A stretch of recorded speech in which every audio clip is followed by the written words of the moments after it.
as principais lideranças da nossa cidade, da nossa região, do país e do mundo, né? Dialogando com lideranças, ultrapassando fronteiras.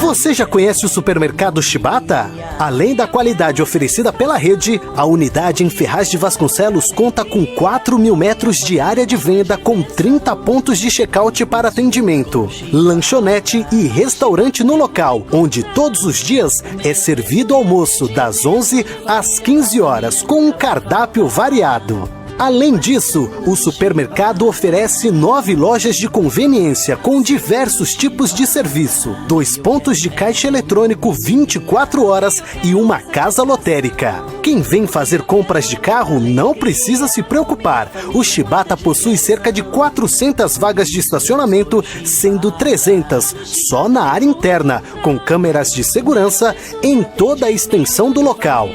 O acesso à loja é facilitado por rampas e um elevador, visando garantir o conforto dos nossos clientes. Este amplo espaço funciona de segunda a sábado, das 8 às 22 horas e aos domingos e feriados até às 20 horas. Chibata, de família para família.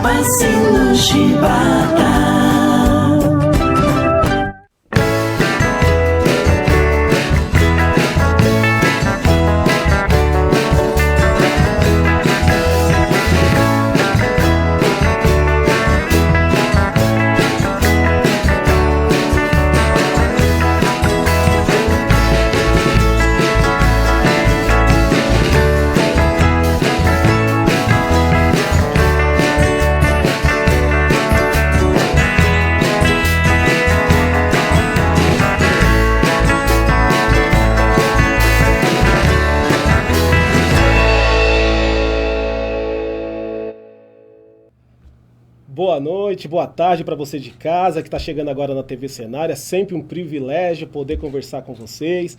É um prazer, mais uma vez, poder bater um papo e, mais do que isso, apresentar para você tudo que acontece aqui em Ferraz, na região, no Brasil e fora do Brasil também. Hoje é um dia muito importante, não só para Ferraz de Vasconcelos, mas com certeza para o Brasil. Hoje nós vamos receber uma pessoa importantíssima, mas antes disso, eu gostaria de pedir para você de casa, que está nos acompanhando, que está chegando agora, compartilhe o nosso link. É importante sempre essa interação. O programa Dialogando com Lideranças foi criado para poder ter essa interação entre você de casa e nós aqui. Então é importante você participar através do compartilhamento. Você que vai entrar hoje, com certeza, por conta do convidado, eu já quero pedir para você ir compartilhando e curtir a nossa página. Porque toda vez que você curte, chega notificação para você e, consequentemente, você fica sabendo de tudo que acontece, não só Ferraz, não só no Alto Tietê, não só no Brasil e fora do Brasil também. Como eu disse, é uma tarde muito importante. Daqui a pouquinho, como vocês já sabem, a gente faz um trabalho de bater papo, de conversar com você de casa, de falar quem está na live assistindo, e a gente não vai mudar o nosso padrão. Então, a partir de agora, eu já quero convocar você a poder compartilhar e comentar. O entrevistado de hoje, uma pessoa muito conhecida nacionalmente, advogado, ex-ministro, ex-governador do Ceará, ex-prefeito de Fortaleza e já disputou as eleições de presidente 3 vezes no nosso Brasil. É com muito orgulho, não só para Ferraz, mas para o nosso região do Alto Tietê, que a gente está recebendo ele. Abre a tela aí, Luiz, meu amigo Ciro Gomes. Ciro, é um prazer ter você aqui. Antes de mais nada, manda aí um boa tarde para a galera, não só de Ferraz, do Brasil, que está se assistindo através da página da TV Cenário. Muito prazer, Jairzinho, nosso amigo, nosso companheiro e uma pessoa que todo mundo acredita, confia, admira aqui em Ferraz. Eu tenho muito prazer em finalmente ter podido atender o seu convite de vir na TV Cenário. Sei que estou falando para Ferraz de Vasconcelos, mas para o Alto Tietê. E como é uma web TV muito acreditada, daqui para o mundo. E, de fato, eu tenho muito prazer em estar aqui. Estou acompanhado do presidente Carlos Lupe, do Partido Democrático Trabalhista, estou acompanhado com o nosso Orozco, estou acompanhado com o Antônio Neto, enfim, toda uma turma. E o meu amigo de sempre, que eu quero ver prefeito dessa cidade, que é o nosso Ismael, que todo mundo prefere chamar de Obaminha. Isso aí, tá aqui. O nosso Obaminha. Enfim, eu só estou aproveitando aqui a primeira saudação aos que estão aqui para abraçar todo mundo que está nos ouvindo. Gente, é muito importante vocês saberem o que nós vamos fazer hoje, além de conversar sobre diversos temas. Então, eu quero falar para você uma sequência, até para você que quer mandar alguma pergunta, se preparar para os temas que nós vamos conversar hoje aqui. Eu já quero aproveitar também em avisar que está aqui comigo, me ajudando nos bastidores, ele que apresenta o Bom Dia Ferraz, que eu já quero convidar o Ciro Gomes a assistir toda manhã, das 9 às 10, aqui na TV Cenário, o Bom Dia Ferraz, que a gente fala sobre assuntos da cidade e da região do país também, Ciro. Então, das 9 às 10 da manhã, ao vivo, todos os dias, o Júnior, jornalista, e eu, nós apresentamos aqui. Ele é conhecido como Carranca, lá do Nordeste, e as pessoas amam ele de paixão. E também está me acompanhando aqui o Dr. Wagner Marques, que está presente aqui, que no meio da conversa ele vai interromper algumas vezes para fazer algumas perguntas para o senhor. Com suas ordens. Você que está em casa, a gente vai falar hoje sobre alguns temas, tá? Nós vamos discutir a análise de conjuntura e o papel do PDT no cenário nacional. Nós vamos conversar bastante também sobre a política, né? Os temas impactantes aqui do nosso país. Nós vamos conversar com a educação, que é o tema base e principal papel do Wagner Marques, que está presente aqui. Nós vamos falar também sobre a economia, que é brincadeira falar de economia com o Ciro, mas nós vamos falar de uma economia que impacta diretamente a vida de vocês que estão em casa, principalmente do povo triste, sofredor aqui do Alto Tietê. Nós vamos falar do tema de segurança, que foi uma pauta muito discorrida também na campanha do Jair Bolsonaro, e principalmente, eu acho que até por conta disso, principal, o Jair Bolsonaro acabou agradando, né, os brasileiros, dizendo que ia mudar a segurança, que todo mundo ia ter a sensação de segurança, que a criminalidade ia acabar, e a gente vai falar sobre segurança, tem que falar sobre segurança, e não tem como a gente não falar das eleições aqui 2020 nos municípios, que é a base, né, o principal motivo do Ciro estar rodando o Alto Tietê, e claro, a gente vai falar sobre as eleições também de 2022. Então, ó, fique à vontade você em casa, né, nós vamos começar a fazer a pergunta aqui daqui a pouquinho no segundo bloco. O Júnior tá aí. Ô, Júnior, dá uma boa noite para o pessoal de casa, Júnior. Boa noite a todos vocês. Estou muito feliz de estar vendo Ciro Gomes de perto. Tinha visto ele em Juazeiro do Norte, lá no Ceará, a meia légua de distância. E eu queria avisar que mais de 512 ao vivo, pico de audiência aqui com Jairzinho Ambrósio e Ciro Gomes. Parabéns. Aproveitar e pedir pro doutor Wagner Marques já dar uma boa noite pra galera de casa, doutor. Boa noite, Jair, todos do Grupo Cenário, boa noite, Ciro, a todos presentes. Uma oportunidade única para a região do Alto Tietê, para Ferraz de Vasconcelos, especial para o Ismael Obaminha, que oportunizou este momento. Muito obrigado, Ciro, que seja um debate muito frutífero. Tá certo, vamos lá para a primeira pergunta da redação. Como eu disse, daqui a pouquinho, no segundo bloco, as perguntas de você de casa. Cirão, vamos lá. Nas últimas décadas, né, assistimos ao avanço da extrema-direita configurada em diversos projetos políticos. Alguns com sucesso de fato, como o caso do Brasil, né, Estados Unidos, e outro em processo de expansão. A questão é, o avanço da pauta pela diversidade, direitos humanos, tolerância, chegou ao seu limite? E mais do que isso, ainda há espaço para a expansão da extrema-direita crescer mais ainda do que está? E como que você avalia a disputa dessa narrativa entre esses dois pontos e a expressivo crescimento da extrema-direita no Brasil e no mundo?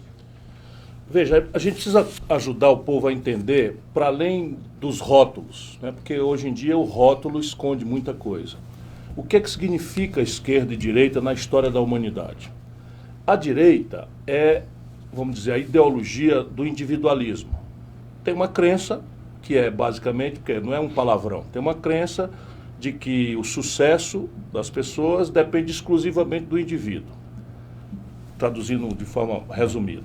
A esquerda também tem muita corrupção nisso, mas a esquerda basicamente considera de que o individualismo, o egoísmo, não produzem a felicidade humana.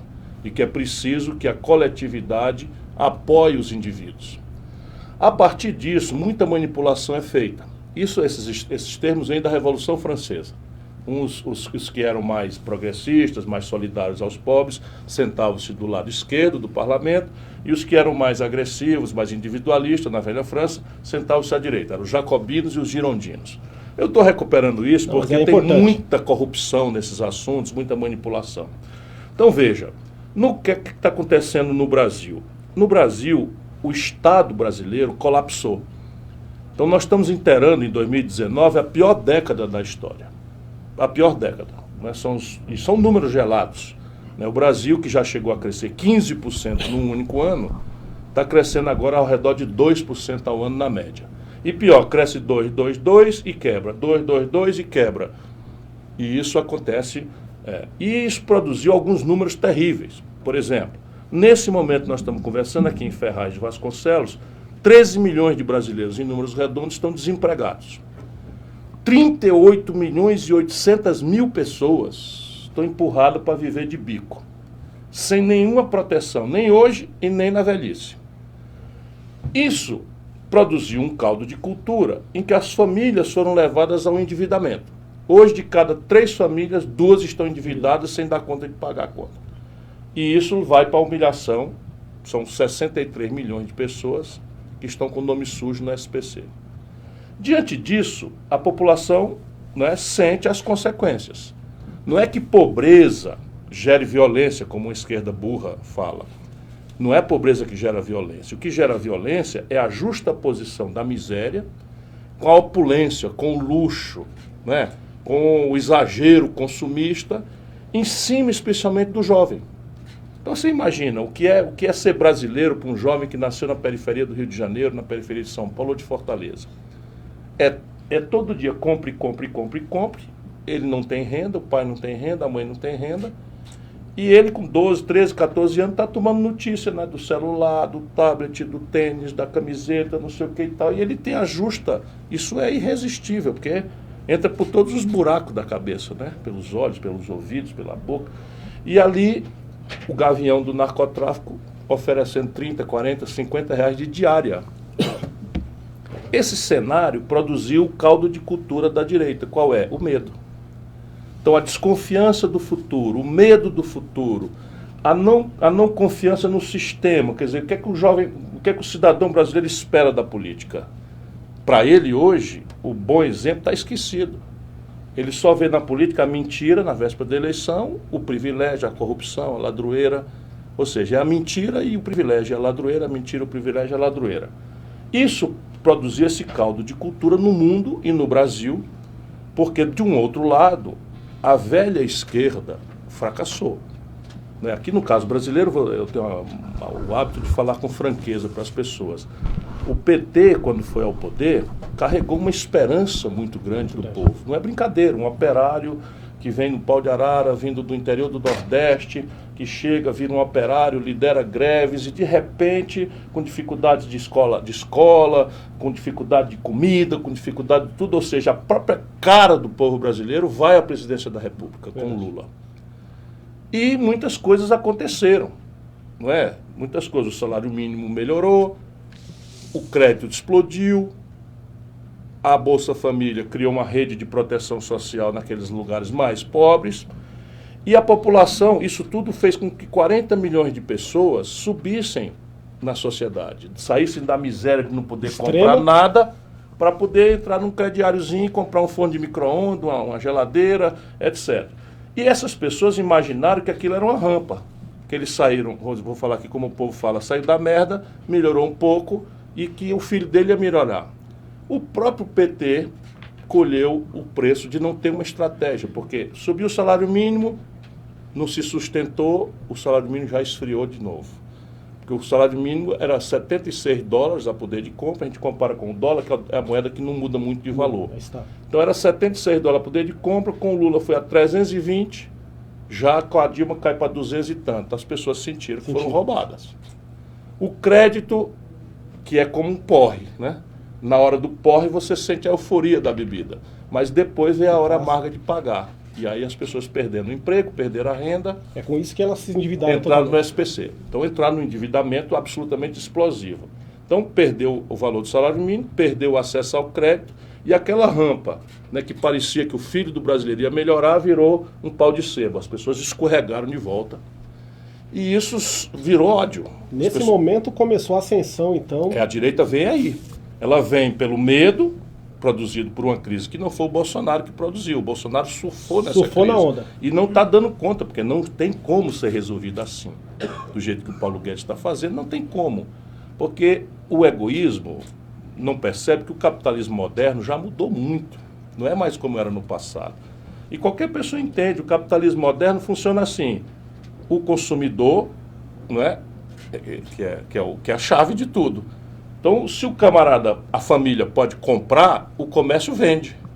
Se o comércio vende, ele encomenda da indústria. Se a indústria vende, ela compra mais da matéria-prima e todo mundo contrata mais que pode comprar mais.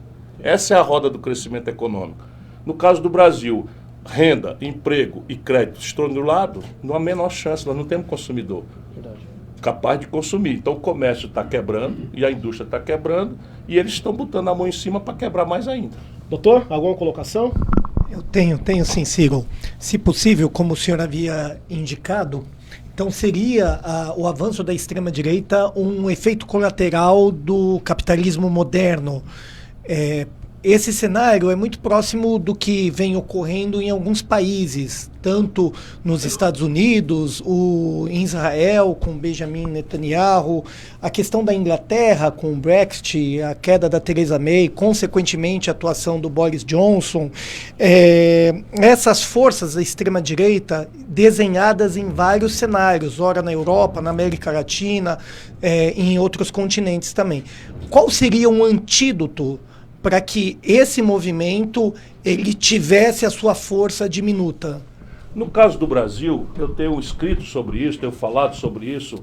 A gente precisa entender a crise e atuar em cada um das suas camadas. A primeira camada, que é essa que vem de fora, né, é uma crise da democracia representativa. A solução brasileira está em chamar o povo para vir diretamente discutir seu destino. Então, ao invés de uma democracia representativa, que eu voto hoje, já muito desconfiado, e elejo um parlamento, e no dia seguinte o parlamento, por imensa maioria, vai lá e faz tudo o contrário do que me prometeu, isso é um vício da democracia representativa. Nós precisamos aperfeiçoar isso no mundo inteiro, sendo que o Brasil tem uma larga estrada por percorrer, o que mais não tem é a Inglaterra, onde você tem já um exercício de cidadania bastante qualificado, em que o problema lá é a estagnação econômica acossada por uma migração de massa, rivalizando com os costumes religiosos, os costumes de consumo, os serviços públicos e aviltando o preço do trabalho. Não é o problema do Brasil. Então, o problema do Brasil é que você tem essa democracia elitista e que você tem, por exemplo, 52 de cada 100 brasileiros são mulheres. No parlamento só são 16 de cada 100. Então você tem um erro aí, que é um erro que nós podemos consertar diretamente, votando melhor. Está sempre disponível, nós temos um calendário eleitoral preservado. Mas eu proponho mais, é que a gente introduza nas grandes questões, chamar o povo diretamente para votar. Porque você tem um problema na Previdência Social, isso não pode ser votado por lobista de banco. Porque você tem 50 formas de organizar a Previdência Social. 50, 100, 200 formas de resolver. Eles empurraram goela abaixo uma que simplesmente extinguiu a aposentadoria do pobre, sendo que não tem um deputado só que tenha ter sido eleito que não tenha voto do pobre. Então é uma incongruência. E o Brasil tem como resolver. A segunda camada da nossa crise é o colapso da Constituição de 88. Essa Constituição, a minha geração, do Lupe, que é mais novo do que eu, né? Vou fazer homenagem aqui ao meu presidente, mas é a mesma geração do Antônio Neto, nós adoramos essa Constituição, nós comemoramos como uma grande vitória, nós somos entusiastas defensores dessa promessa de um estado de bem-estar social, que é uma promessa de uma Constituição que promete que o salário mínimo vai ser digno, uma Constituição que promete que a saúde pública tem que ser de graça para todo mundo, em qualquer nível de complexidade, porque a gente vem de uma geração em que o Brasil não tinha esses direitos. Só que a nova geração sabe que tudo isso virou uma grande mentira. O salário mínimo brasileiro que está escrito na Constituição há muitos anos não é pago ao povo brasileiro. O SUS, que é uma generosa promessa que nós temos que preservar, virou um inferno para a vida da mãe de família que está com um filho doente, né? Agora está todo mundo aí com o coração espetado do medo, lá se vê uma praga internacional, que é esse coronavírus, e fica todo mundo apavorado, saber como é que vai ser nesses hospitais, tudo, porque a televisão não mostra o claro que funciona, só mostra o hospital que está lotado, aquela sala de emergência, de entrada da porta de emergência, aquelas camas de hospital e tal. Então é preciso reconstitucionalizar o Brasil. Né? E nisso, o PT e o PSDB são identificados como os dois grandes fraudadores, porque eles operaram solitariamente o poder. Por isso que nunca mais o PSDB ganhou a eleição nacional, e será muito improvável que o PT, na próxima geração, também ganhe uma eleição no Brasil, porque a população não é boba. E a terceira camada da crise é aquela que eu já mencionei. Nós precisamos oferecer ao Brasil um projeto nacional de desenvolvimento que tenha compromisso com o trabalho, com o emprego, com a produção, porque esse negócio de mandar o povo correr do rapa, não é? 38 milhões e 800 mil pessoas vão viver de Uber, de Rappi, de coisas, isso numa nação de 206 milhões de habitantes, isso não existe. E o Brasil há muitos anos descomprometeu-se com isso, porque o que bota a gente para frente não é migalha, mesmo que seja generosa, porque quem sabe como eu, a dor, né, de faltar comida na mesa, sabe que é importante a Bolsa Família e tal, mas o que bota uma nação para frente é o trabalho decentemente remunerado. Esse é o que bota. Pessoal de casa, eu quero já agradecer a grande audiência, eu já sabia que a gente ia superar. Chama aí na minha rede. Chama na rede lá, como que é o nome dele? Vicente. Ô Vicente, nos ajuda aí, Vicente. Tá tudo certo? Gente, ó, quero agradecer a audiência aí que tá bombando. Quero mandar, como sempre, aqui no Dialogando com Lideranças, eu costumo citar alguns nomes das pessoas que estão assistindo, e já vou logo pro Júnior para perguntar como tá as perguntas aí. Daqui a pouquinho a gente vai fazer pergunta de você que tá em casa, tá bom? Esse bate-papo, como eu disse, a gente vai discutir muito no âmbito nacional, né, da política nacional. Nós vamos contrapor também algumas situações referentes ao Jair Bolsonaro. Nós chegamos a esse ponto agora, a gente vai discutir, falar um pouquinho agora sobre o que foi prometido na campanha do Jair Bolsonaro, consequentemente culminou com a sua vitória, mas também nós vamos chegar aqui nos municípios e depois eu vou chamar aqui para conversar também outras pessoas, inclusive até o pré-candidato a prefeito de Ferraz de Vasconcelos, Ismael Obaminha. Mas eu quero mandar um boa noite pro Alan, pro Anderson, a Silvia, João Batista, aqui a gente fala o nome, a Ana Cláudia, a Maria. Pessoal, para você que está chegando agora, que não é da cidade, é de fora, vou pedir novamente, que muita gente entrou depois que eu fiz a introdução aqui do programa. Esse é um canal, né, da TV Cenário de Ferraz de Vasconcelos, que abrange o Brasil e o planeta todo, porque pela internet. E eu quero pedir para você que está chegando agora, que por gentileza, curta a nossa página. É muito importante que esse ano ainda, por conta das eleições municipais, daqui 2 anos tem presidencial, a gente está pedindo para vocês curtirem, porque a gente vai trazer outros nomes para poder falar, né? Então aqui é democracia total, aqui a gente não é pautado por nada, sim pela verdade. Então a gente vai conversar com o Ciro mais sobre outros aspectos, mas eu quero pedir para você de casa, que ainda não curtiu a nossa página, curta aí. Júnior, como tá os comentários? Jair, muitas pessoas parabenizando essa primeira fala do Ciro Gomes. Todo mundo está dizendo aqui que recebeu uma grande aula de política, e eu também confirmo isto, viu? Muitas pessoas parabenizando ao jornalista Jairzinho também, né, por essa iniciativa de trazer a Ferraz de Vasconcelos Ciro Gomes. Tem muita gente, olha, tem gente aqui, o Alan de Paula está lá em Recife, a Luana Soares diz que está assistindo do Ceará, tem muita gente que está assistindo aqui de São Paulo, e Jair, ó, tem gente de Teixeira de Freitas, Israel Oliveira dos Santos, lá da Bahia, viu? Parabéns, obrigado pela audiência. Jair, o Juan Barreto fez uma pergunta que, penso eu, é pertinente, sobretudo com esta introdução que o Ciro Gomes fez. Ele perguntou: Ciro, o Brasil é um país rico, por que é que o povo continua tão pobre? Pergunta do Juan Barreto. O conceito de riqueza, Juan, mudou muito, não é? O Brasil é um país definitivamente muito rico, mas a nossa riqueza é uma riqueza que era assim classificada com os critérios do século XX, do século XIX. São recursos naturais. Então nós somos uma província mineral riquíssima, isso nunca vai deixar de ser riqueza, mas já não é mais a mesma coisa. O petróleo, que é uma riqueza extraordinariamente importante, o Brasil hoje é uma das maiores potências petrolíferas do mundo, água, não é? Enfim, nós temos terras agricultáveis, isso tudo faz com que seja correta a sua afirmação. Porém, a nova riqueza tem a ver com a inteligência treinada. E o Brasil tem uma inteligência extraordinária. Quem conhece o nosso povo, como eu, que é a cultura brasileira, a diversidade, Lauro de Freitas, no interior da Bahia, e lá, minha querida conterrânea do Ceará, esse país é uma coisa absolutamente extraordinária. Mas a escola, por média que nós estamos dando, é a escola do século XX. Nós precisamos revolucionar a escola para que a nova riqueza o Brasil tenha, que é a inteligência treinada, adaptada à ciência, aplicada à tecnologia. Por quê? A vida moderna, eletroeletrônica, informática, celular, tablet, química fina, remédios, vacinas, meio de diagnóstico médico, a base de tudo isso é a tecnologia. E o Brasil está destruindo a sua base de produção moderna na crença de que petróleo bruto, minério de ferro in natura, soja, milho, boi, galinha, vão pagar nossa conta de vida moderna. Essa é a explicação. Isso, o lado bom é que isso tem saída, porque não ter riqueza nenhuma é muito pior. Mas vamos lá, o Japão não tem no seu subsolo uma gota de petróleo, 1 grama de minério de ferro, e é uma potência extraordinária que inclusive teve 42 principais cidades destruídas ontem, sob o ponto de vista do tempo da história, que foi a Segunda Guerra Mundial. Toda a base da infraestrutura do Japão foi destruída. Pois bem, em 60 anos o Japão voltou a ser, por quê? Porque o povo japonês é altamente educado. A Coreia do Sul, há 10, 20, 30 anos atrás, não calçava o sapato do Brasil. Também não tem petróleo, também não tem minério de ferro, também não tem terra agricultável. Explodiu, passou o Brasil, que a gente não viu nem o azul da carreira.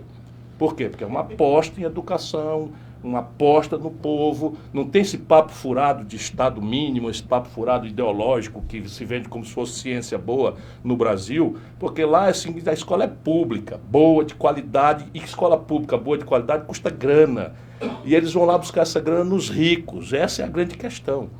A China importa a comida do Brasil. A China não tem proteína vegetal, não tem proteína animal, tem 1 bilhão e 300 milhões de boca para alimentar. E em 1980 o Brasil representava algo ao redor de 8 Chinas, sob o ponto de vista de produção industrial. Ontem.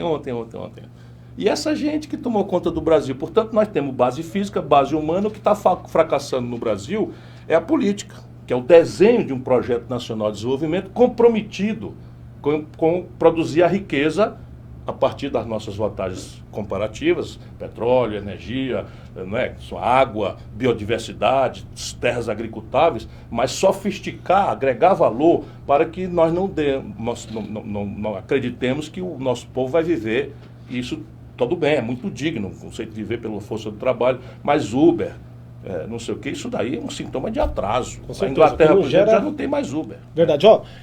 Eu quero pedir, daqui a pouquinho, o Dr. Wagner Marques, ele vai falar a sua opinião sobre esse tema, mas agora, Ciro, eu gostaria de falar com vocês sobre alguns pontos do governo da Dilma, do Temer e do Bolsonaro, e depois eu vou sintetizar a pergunta. Carteira verde e amarelo, reforma trabalhista, reforma da Previdência, o congelamento dos gastos públicos por 20 anos, empobrecimento das famílias, fila de cadastro da Bolsa Família, a perda do poder de compra do salário mínimo, que hoje você não consegue comprar. Na sua opinião, de que modo esses problemas podem ser resolvidos por um projeto político? Esse projeto existe ou tem que se construir um projeto para poder melhorar isso? É preciso construir, porque não adianta nada que esse projeto exista. Ele existe no PDT.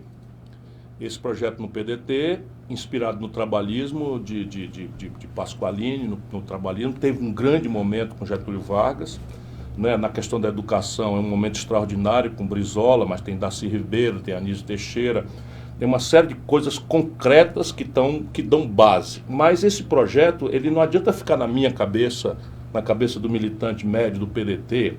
Esse projeto precisa ser construído por uma ampla base na sociedade que reúna os interesses práticos, pragmáticos, objetivos do mundo da produção com o mundo do trabalho.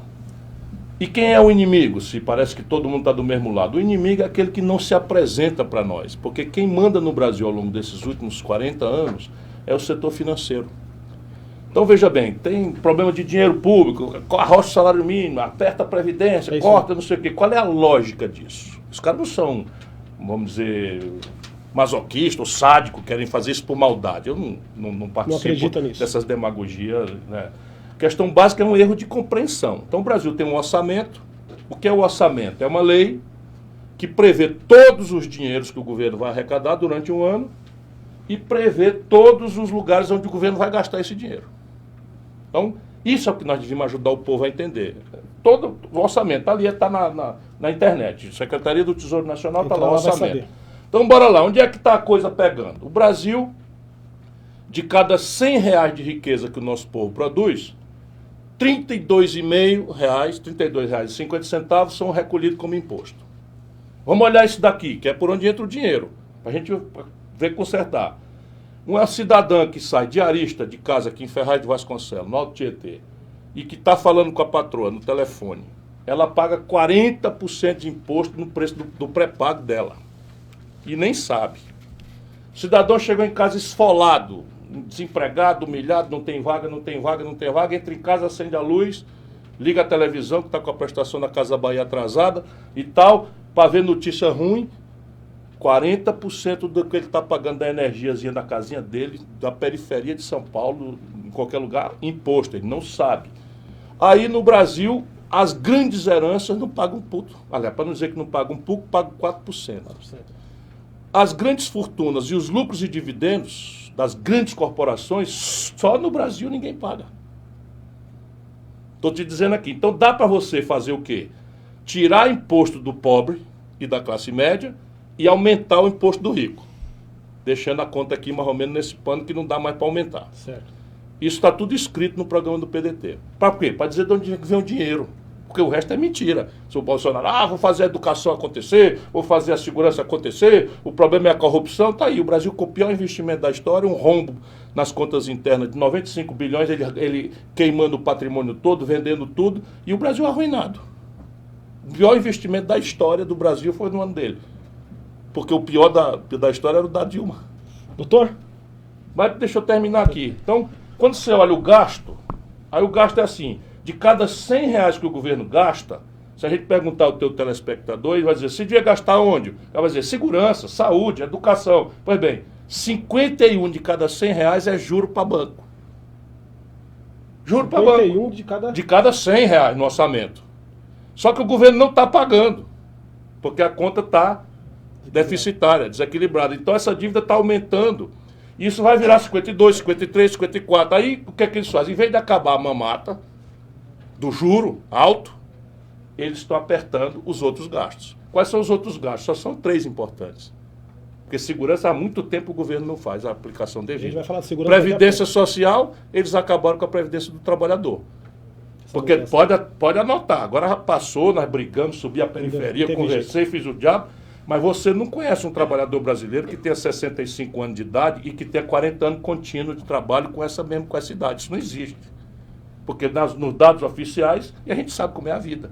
O trabalhador, para ter 40 anos de contribuição, ele passa 8 anos desempregado. É isso aí. Desce da construção, da baixa carteira e não sei o que, papapá e tal. Para o resultado, 65 mais 8, meu patrão, dá 73. Pergunta aqui na periferia quem é que vive até 73 anos de idade. Difícil. Então acabaram com a Previdência e nós não quebramos uma vitrine. Esse é o grande problema do Brasil, é que nós estamos engolindo, porque tem uma decepção grande com o PT, temos uma justa esperança neste maluco que assumiu a presidência da República.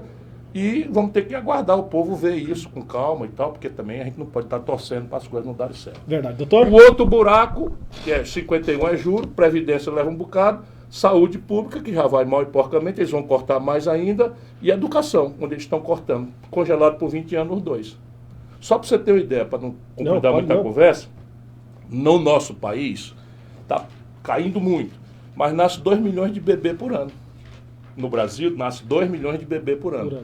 Essa gente congelou o gasto com saúde e educação por 20 anos. Significa o seguinte, que a atenção materna infantil para 2 milhões de novos brasileiros que nascem, não vai ter. Ora, não está se vendo que isso não pode dar certo, nós temos que mudar isso. Doutor?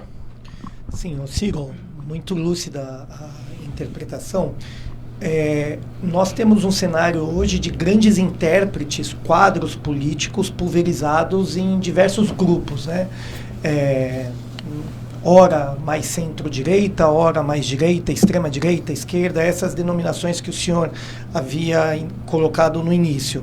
Num cenário de crise como nós estamos vivendo, e a enorme necessidade de apontar-nos um caminho mais propositivo, é possível uma política de conciliação, pensar em atores que talvez tenham transitado com experiências entre Fernando Henrique, com os governos do PT e também no atual governo, e construir uma unidade a fim de superação da polarização que as pessoas tanto insistem, ou então não é possível conciliar e é um projeto necessariamente novo?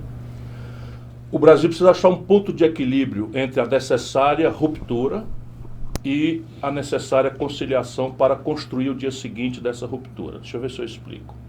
Sem confronto, não há mudança. Não é? Se você olhar o seguinte, esqueça Lula, Fernando Henrique, são todas as pessoas que deram sua contribuição, eu ajudei os dois, então assim, tem uma certa moral para falar. Mas isso aqui é passado, e eles repetiram a mesma política. Não sob o ponto de vista, vamos dizer, da ênfase no social, que o Lula evidentemente tem mais atenção ao social do que o Fernando Henrique, ou o Fernando Henrique com atenção maior à eficiência econômica, pelo menos no discurso oficial deles. Esqueça isso, vamos no que interessa, a política econômica. Em 1980, eu chamo a história, que é para poder a gente ver que não é negócio de paixão, ideologia, maluquice que estão infernizando o debate no Brasil. Em 1980, 1/3 da riqueza do Brasil era tirada da indústria. Esse ABC paulista, aqui a periferia de São Paulo, sabe melhor do que eu o que eu estou dizendo para o Brasil inteiro, porque o Ceará nunca teve grandes indústrias, está tendo agora. Mas agora, essa que era 1/3 da riqueza brasileira era industrial e a gente era 8 Chinas, hoje caiu para quase 10% apenas da riqueza. Nós estamos, nos últimos 3 anos, professor, o Brasil fechou 16 mil indústrias. No primeiro ano do Bolsonaro, São Paulo fechou 2.365 indústrias. Percebe? Então, este projeto econômico não é uma fatalidade, porque na contramão do Brasil, a China, que era 1/8 do Brasil, virou 12 vezes o Brasil no mesmo período. A Coreia do Sul, que era 1/20 do Brasil, virou 4 Brasil, sendo do tamanho do Ceará. Percebe? Singapura, Vietnã e tal. É uma obviedade que está diante do nosso nariz e que a elite brasileira, especialmente na política. Então nós temos que confrontar isso. Não adianta conciliar esse espírito conciliador que nós temos, todos nós. Eu também tenho. Eu também adoraria abraçar todo mundo. Então sai o Flávio Dino, se encontra com o Luciano Huck, se encontra com o Sarney, se encontra com o Fernando Henrique, se encontra com o Lula. Ô, meu irmão, o que sai daí? Sabe o que sai daí? Água morna, que a gente vomita. Ou o Brasil confronta isto, e não precisa ser confrontar nas ideias, confrontar no projeto, trazer o povo para entender o que está acontecendo, em vez de ficar acreditando em Salvador da Pátria, acreditando em São não sei das coisas. Não existe esse negócio. Uma nação, uma democracia, com 210 milhões de pessoas, ficar acreditando em Papai Noel, isso não existe.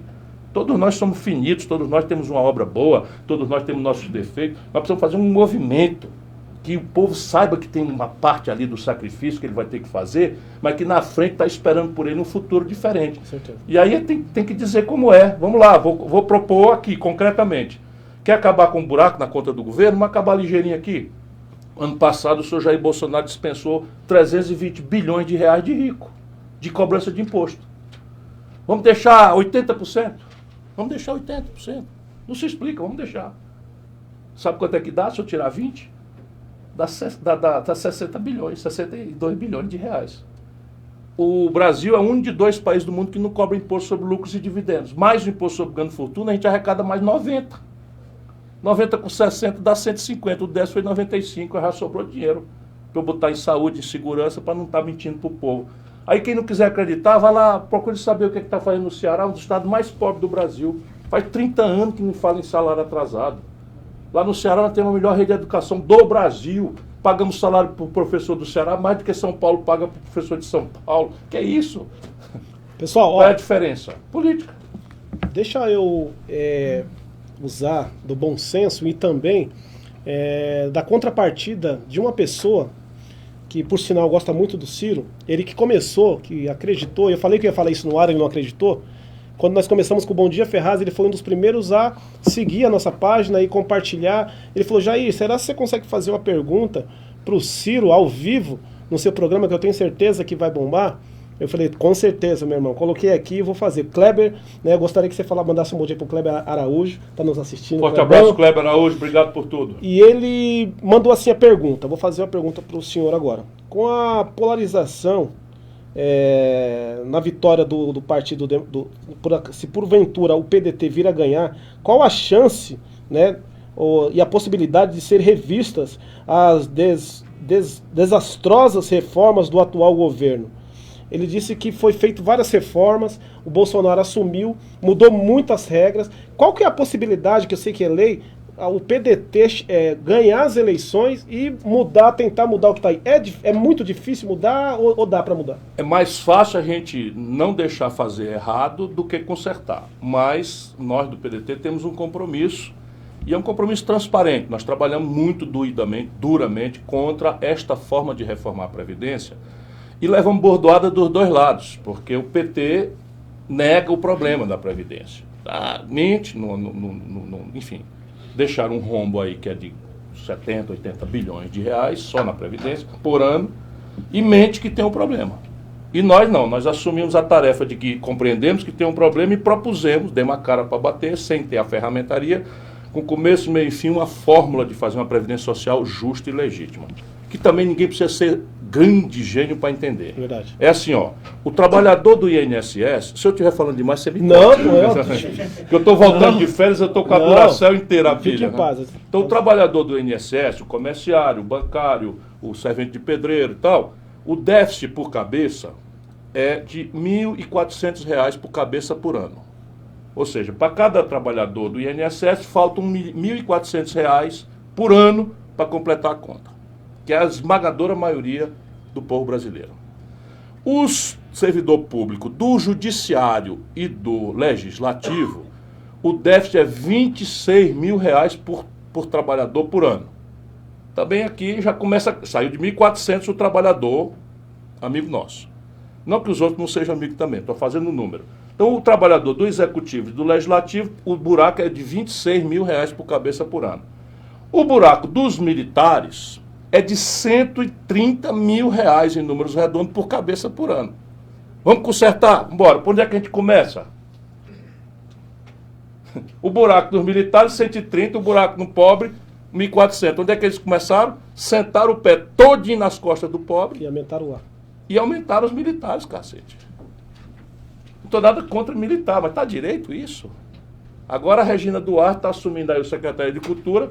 Eu conheço ela, não acho que seja uma pessoa, desejo boa sorte, não vou falar mal dela em absoluto, acho que é muita grosseria nessas histórias. Claro. Mas a Regina Duarte eu conheci muitos longa data, eu fui marido de uma atriz e tal, conheci a Regina Duarte, teve 3 maridos e tal, e recebe uma pensão de ex-militar. Peraí, filha de militar, com salário da Globo. Então percebe, deixa tudo assim, não mexe. Aí vai em cima e acaba com a Previdência Social do pobre. Isso não dá para nós aceitarmos. E isso, se eu for presidente da República, o PDT chegar, nós vamos corrigir. Agora, por favor, nós estamos brigando, guerreando, porque o único setor de alta tecnologia onde o Brasil tem um lucro, não depende tanto do estrangeiro, ganha mais do que compra, é o setor aeroespacial. Os canalhas entregaram a Embraer para os americanos, para a Boeing. Então, o complexo industrial de defesa, que gera milhares de empregos de altíssimos salários, está sendo destruído porque nós entregamos de mão beijada e tem fraude. Alguém levou um toco, alguém meteu a mão, né, recebeu por fora lá e tal. E ninguém briga, pô. Ninguém, que eu digo nos partidos políticos, só nós fomos para a briga, o PDT. Né? Pelo contrário, o Haddad disse que se o negócio fosse consumado, ele não ia desfazer. Eu, se puder, ainda desfaço esse negócio. Agora já é serviço pesado, porque na hora que você desfizer, lá se vê a retaliação americana. Que é o que eles estão fazendo no Irã, no Iraque, na Líbia, na Síria, na Jordânia, então, em todo canto. Né? Confusão. O pré-sal.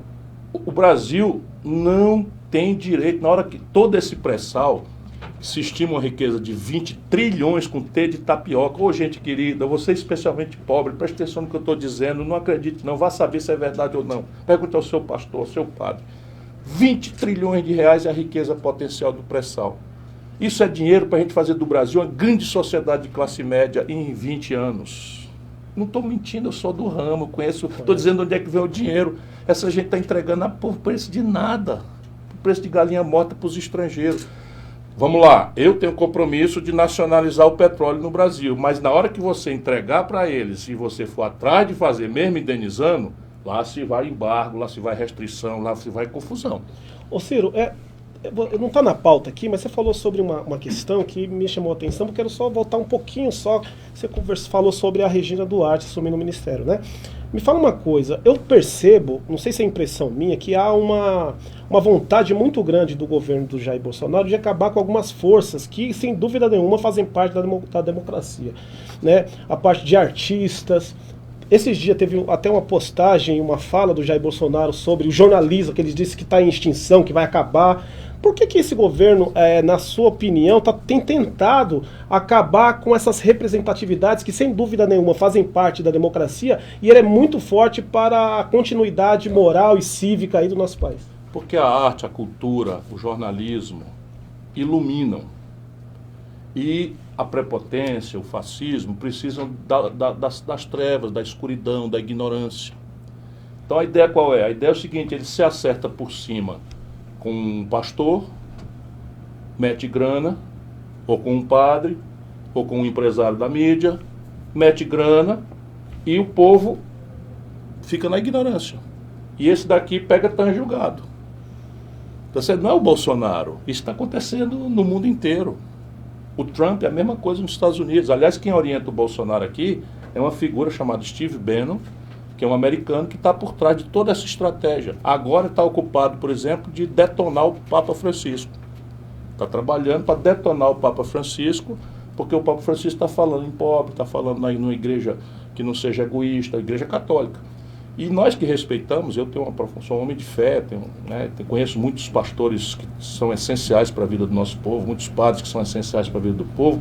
Nós precisamos fazer aquilo que o mundo inteiro civilizado se esforça para fazer, que é separar política de religião. Como a manipulação artística, petista, também está errada. Está errada. O Bolsonaro ele reina porque ele quer ser o Lula menos um. É o anti-Lula, porque o cálculo dele é que o Lula é odiado por a maioria do povo, então basta que ele seja o anti-Lula, e o Lula acha isso maravilhoso, porque o Lula também não tem como explicar essa roubalheira na Petrobras, não tem como explicar o filho ficar rico, não tem como explicar a destruição da indústria brasileira, não tem como explicar que o Brasil deu todo para trás, porque tudo que ele fez não mudou nada estruturalmente, não mudou o sistema tributário, não mudou o sistema eleitoral, não mudou o sistema de mídia. Fez aí um governo generoso para a população, mas que era de prazo de vencimento muito curto, como todo mundo viu. E eles ficam separando o Lula da Dilma, como se não fosse a mesma coisa, como se o Lula não tivesse botado a Dilma, que era uma pessoa desconhecida, para continuar mandando, como continuou mandando. Percebeu sendo o projeto igual. Então o Brasil está agarrado nisso, na ignorância. Os dois polos precisam que o povo não seja capaz de conhecer as coisas, para ficar com ódio ou com paixão. Então, se você reparar, o PT-Minion, o Lula pode andar pelado na rua, bater na mãe, chamar Jesus de nome feio, que todo mundo relativiza e defende.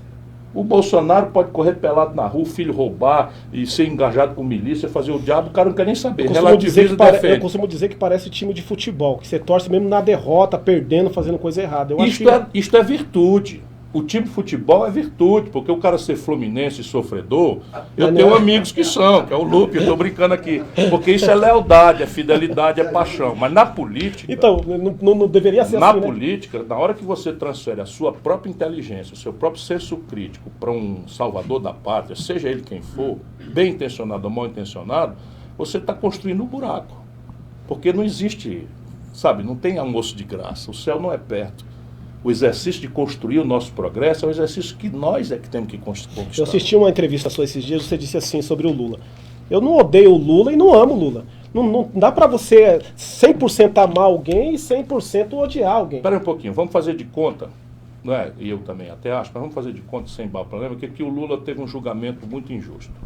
Ok, não tem problema, nenhuma dificuldade. Sou professor de direito, as sentenças do Sérgio Moro são muito fracas, muito mal feitas, tá? E o Sérgio Moro deixa de ser juiz para ser político, já é candidato e tal, o que é muito estranho. Qualquer pessoa deve concordar. Se o juiz orienta o jogador, marca o pênalti e influencia o jogo, não é mais o jogo, é outra coisa. Então vamos supor que sim, é verdade. Mas dá para esconder a roubalheira? Espera aí um pouquinho. E eu sei que o Eunício Oliveira roubava, que o Eduardo Cunha roubava, o Gedel Vieira Lima roubava, o Sérgio Machado roubava. Isso tudo aqui são nomes de pessoas que eu disse ao Lula antes dos escândalos. E o Lula sabe o que é? Elogio demais, aplauso demais, incenso demais. Virou um cara que simplesmente não está fora do mundo. O fato do senhor discordar da forma que ele foi preso, isso não quer dizer que você é conivente com os erros que ele cometeu. Não, até porque eu denunciei. Não dá. E sabe o que é? Não sou eu, é o nosso povo. Espera um pouquinho. Tem um sítio tem um sítio ou não tem um sítio? Quem são os donos do sítio no papel? Os sócios do filho do Lula. Quem é que ocupava o sítio? Fim de semana sim, o outro também. De onde estavam lá as coisas dentro e tal? Então sabe o que é? São os apelos da vida burguesa, os apelos da riqueza, os apelos do luxo e a sensação de dono do mundo, sabe? O Lula estava cobrando palestra por $200 mil. Sabe o que é $200 mil hoje? R$800 mil.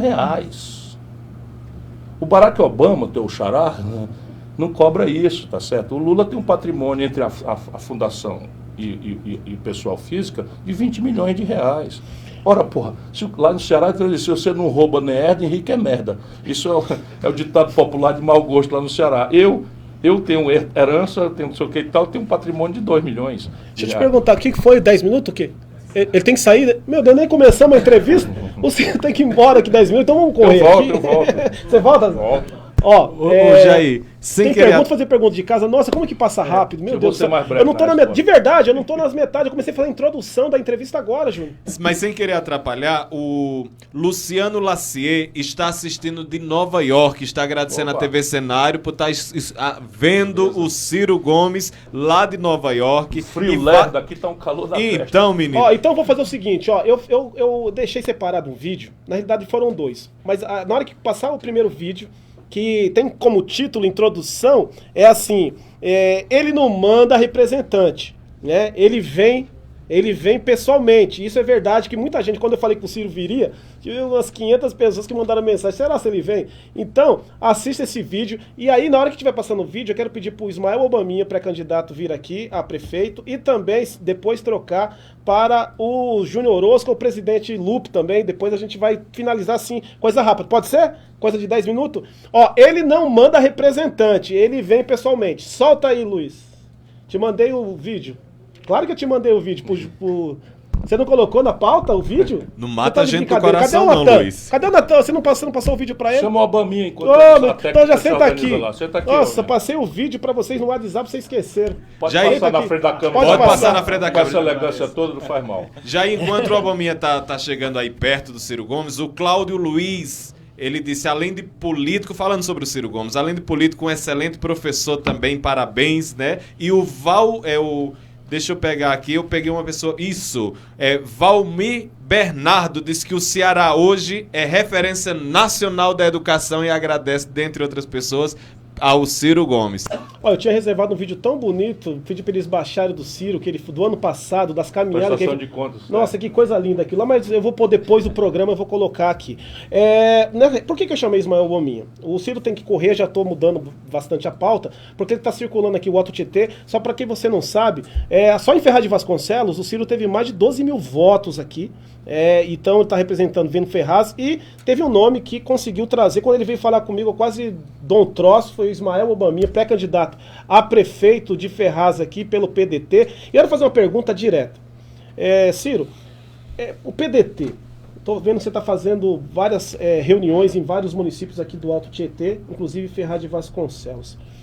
Se fosse para você mandar uma mensagem para quem está em casa, referente às eleições desse ano, que nós temos eleições para prefeito e vereadores da cidade, o que você falaria, em poucas palavras, para as pessoas que estão nos assistindo aqui do Alto Tietê? Veja, meu irmão, a política é a única saída por onde um pobre pode mostrar o poder que tem.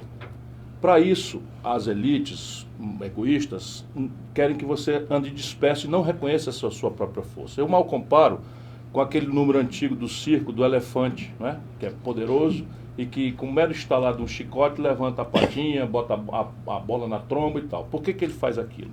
Porque não conhece a força que tem. E assim o povo brasileiro não conhece a força que tem, está disperso, bombardeado todo dia com a notícia infame da corrupção, da ladroeira e de tudo que não presta, etc, etc. Mas a solução para a política podre não é negar a política como eles querem, porque não existe vazio. Se você não ocupar, esse vazio vai ser ocupado por alguém. E hoje, esse vazio que o povo desencantado, o jovem desencantado está deixando, está sendo ocupado pelo pior tipo de escória, pelo pior tipo de gente, pelos egoístas, pelos corruptos, por aqueles que não têm sentimento nacional. E nós vamos lutar no limite, mas nós não vamos lutar só porque queremos ser outros. Nós queremos nos distinguir por 3 coisas.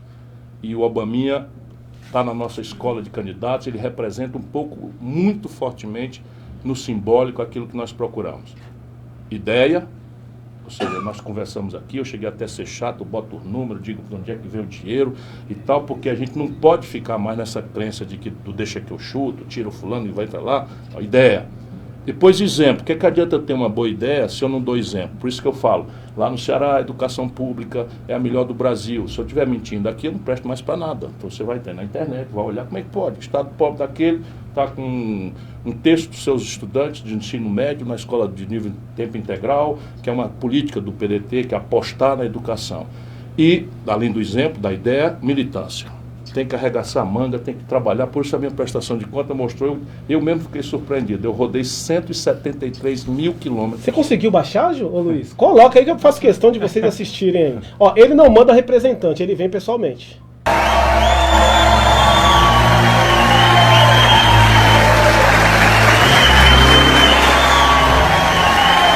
Eu não mando representante, eu venho.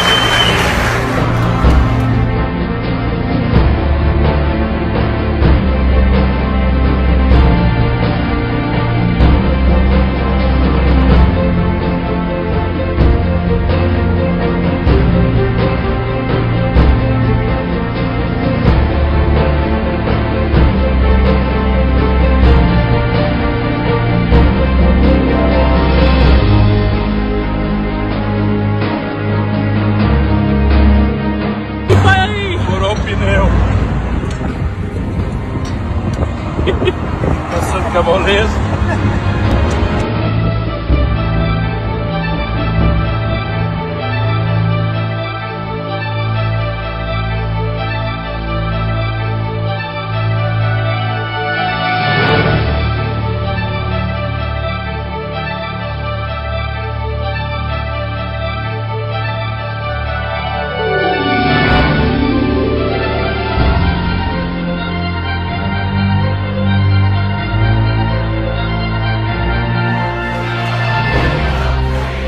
Todos os problemas são graves, mas o Brasil tem, como raríssimos países do mundo, 50 portas de saída.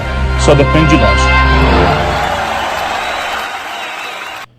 É isso que eu estava falando, militância. Eu procuro dar minha contribuição, mas como eu lhe disse, meu caro Jairzinho, é uma tarefa de um movimento. Nós temos que... E esse movimento tem que ser embalado pelos jovens que têm os valores. O valor da decência, não da decência da goela para fora, que o Brasil está cheio disso. Né, o valor da solidariedade aos mais pobres, e vocês são filhos de um migrante lá da Arapiraca, da nossa querida Lagoas. Zé do Alho, ambulante. Estão crescendo pelo valor de vocês. Obrigado, né, e que podiam derivar para o egoísmo, né, que é muito justo, você sacrificou-se, muita gente está aí na autoajuda, agradece a Deus e fecha os olhos, os ouvidos para a dor do povo. Portanto, ter a solidariedade com o outro é o testemunho cristão, por excelência. Não adianta nada você ser cristão, ir para o templo, pagar o dízimo e não dar testemunho. Verdade. Agora eu quero falar com ele, Ismael Obaminha. Eu tenho propriedade para falar, é o irmão mais novo. É filho do Zé do Alho que está aqui, a dona Maria que veio acompanhar. Militante há muitos anos. Ele falou, rapaz novo, mas ele não é tão novo assim não, já é vô. Já tá vô? Já é vô. 43 anos, dá uma olhada. Tá no... 43 anos, pai, mas ele vai falar um pouquinho. Mael, obrigado por ter trazido o Ciro aqui, convidado, ele ter aceito também. Eu já tinha feito outros convites, mas graças a Deus hoje ele está correndo, pessoal, porque ele vai para Itaquaquecetuba, tem um grande ato lá em Itaquaquecetuba também. Ismael, a palavra é com você. Primeiramente, boa noite a todos os telespectadores aí da TV Cenário. Eu, Jairzinho, vou ser curto aqui, até porque eu tô sempre aqui, inclusive na sexta-feira que vem, né? Tem um dialogando com você aqui. Dialogando comigo aqui. Você falou que eu trouxe aqui o Ciro, não foi só por minha culpa, não. Queria agradecer algumas pessoas que me ajudou nessa atuada aí, que é o meu meu presidente da Nacional Lupe, né, que quando eu fui lá visitá-la a primeira vez, ele me abraçou tão fortemente que eu fiquei até emocionado, que ele me abraçou tão forte e falou assim: Ismael, então quer dizer que você vai ser o prefeito lá de Ferraz? Você tem uma luz muito boa. Então eu fiquei gravado aqui na minha cabeça. Então eu queria agradecer ao presidente Lupe. Também agradecer ao Júnior Orozco, porque o Júnior Orozco foi o cara que teve nessa toada aí na última eleição com a gente, que é o que eu costumo dizer que é um dos meus mentores políticos aqui da região, que é o coordenador da região do PDT. Queria agradecer também ao meu presidente, né, daqui da nossa cidade, ao nosso amigo e sempre camarada Paulo Sérgio. O Paulo Sérgio que está ali, o presidente. Queria agradecer também ao Neto, né? O Neto, eu caminhei com ele agora nessa última eleição, né, Neto? Obrigado, cara. Eu nem sabia, eu tomei um susto quando vi você, o presidente aqui da Nacional, que é um grande prazer. E Jairzinho, confesso a você que, normalmente, por ter sido secretário de Cultura 2 vezes, falo bastante com 30, 40 mil pessoas nos grandes shows da vida aí, mas confesso que eu nunca estive tão nervoso como estou hoje, viu, Ciro? Muito pela sua presença, com certeza, porque, Ciro, você é o reflexo daquilo que o povo brasileiro, assim como eu, filho de marreteiro, criado na pobreza, mas graças a Deus meu pai nunca me deixou faltar nada. Negro, que é difícil ainda ser negro, infelizmente, no nosso país, e hoje ser pré-candidato a prefeito por um partido que eu tenho muito orgulho. Então, Ciro, queria te agradecer mesmo, de verdade, e eu sei que é chovendo molhado falar que você aqui deu uma aula de política. E se Deus quiser, você vai voltar aqui outras vezes para caminhar comigo aí e andar mais aqui no nosso município. E obrigado, viu, Jair? Obrigado mesmo, viu, meu irmão? Porque meu irmão, quando ele fala que aqui é democrático mesmo, viu? Eu não venho aqui sempre também, não. Aqui todos têm seu direito. E estou muito feliz pela sua presença aqui, Ciro. Cara, e se Deus quiser, em 2022... nós retomaremos aqui o nosso Brasil no caminho do crescimento e nos trilhos do crescimento. Gente, infelizmente, né, eu sei que tem agenda, a gente tem que respeitar, porque se a gente respeitar, ele volta. Se eu segurar muito, ele acaba não voltando depois. Tinha uma pauta da educação, mas eu sei que em breve ele voltará e a gente vai conversar bastante. Na realidade, tinha várias outras questões, mas a gente respeita, porque tem gente esperando ele e a gente quer que você dê as considerações finais. Antes, só interromper o Ciro antes. Antes disso, Mael, eu quero agradecer, eu falei, o Gustavinho da Salve Ferraz, que está aqui, meu irmão. Ele tem uma página gigante aqui. Ele veio aqui gratuitamente e compartilhou na página dele, uma das maiores páginas aqui do Alto Tietê. Obrigado, viu, Gustavo, por você ter vindo aqui. Valeu, e compartilhado na sua página. Eu disse aqui, eu não poderia esquecer, eu ia falar realmente do Gustavinho Dias, né, o nosso segundo vice-presidente do PDT, que é o nosso Cláudio Locosbil, conhecemos como Cláudio Locosbil, o Sérgio, que é o nosso secretário do jornal, que ele também tem um jornal chamado Argumento, o nosso presidente da Negritude, também aqui do PDT, que está lá fora, que não pôde entrar, que é o Kleber veio aqui, da pergunta, ela sai do serviço e vem pra cá. E aí, eu queria também agradecer, não só a sua presença aqui em Ferraz de Vasconcelos, mas também já agradecer de antemão a presença aqui, daqui a pouco está indo para Itaquá, agradecer o presidente lá, Sérgio da Júlio, que tem feito um trabalho extraordinário, não só em Itaquá, mas na região toda. E hoje, com certeza, essa galera aqui vai estar acompanhando vocês lá para Itaquaquecetuba. Obrigado. As considerações? Bom, Jair Ambrosio, meu querido Jairzinho, muito obrigado, né, pessoal da nossa TV, cenário. Eu quero agradecer a todos os que nos acompanharam, pedir desculpas porque falei demais, porque estou me entusiasmando quando eu tenho essas oportunidades de falar para a gente que eu quero bem. E você, irmão, irmã de Ferraz de Vasconcelos, não tome a decisão agora não, seja exigente, dê uma oportunidade, conheça todas as ideias, e nós do PDT vamos lhe apresentar alguém que é decente, que tem compromisso com o mais pobre, e que não vai chegar de paraquedas, ele vai chegar adestrado, compreendendo a geografia humana, a economia, a situação de infraestrutura, os serviços essenciais, para lhe oferecer uma boa proposta, se assim for a vontade dele, que nós queremos que seja. E eu, meu caro, o Ismael, que é o nosso Obaminha, eu venho aqui para distribuir um panfleto aí, porque um voto dado a você é um voto que vai construindo o caminho da mudança do Brasil. Obrigado. Tá certo.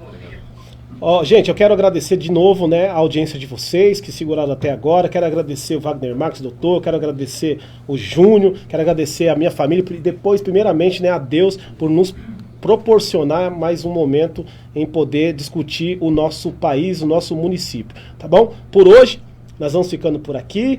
Fique com Deus e até a próxima. Tchau, tchau.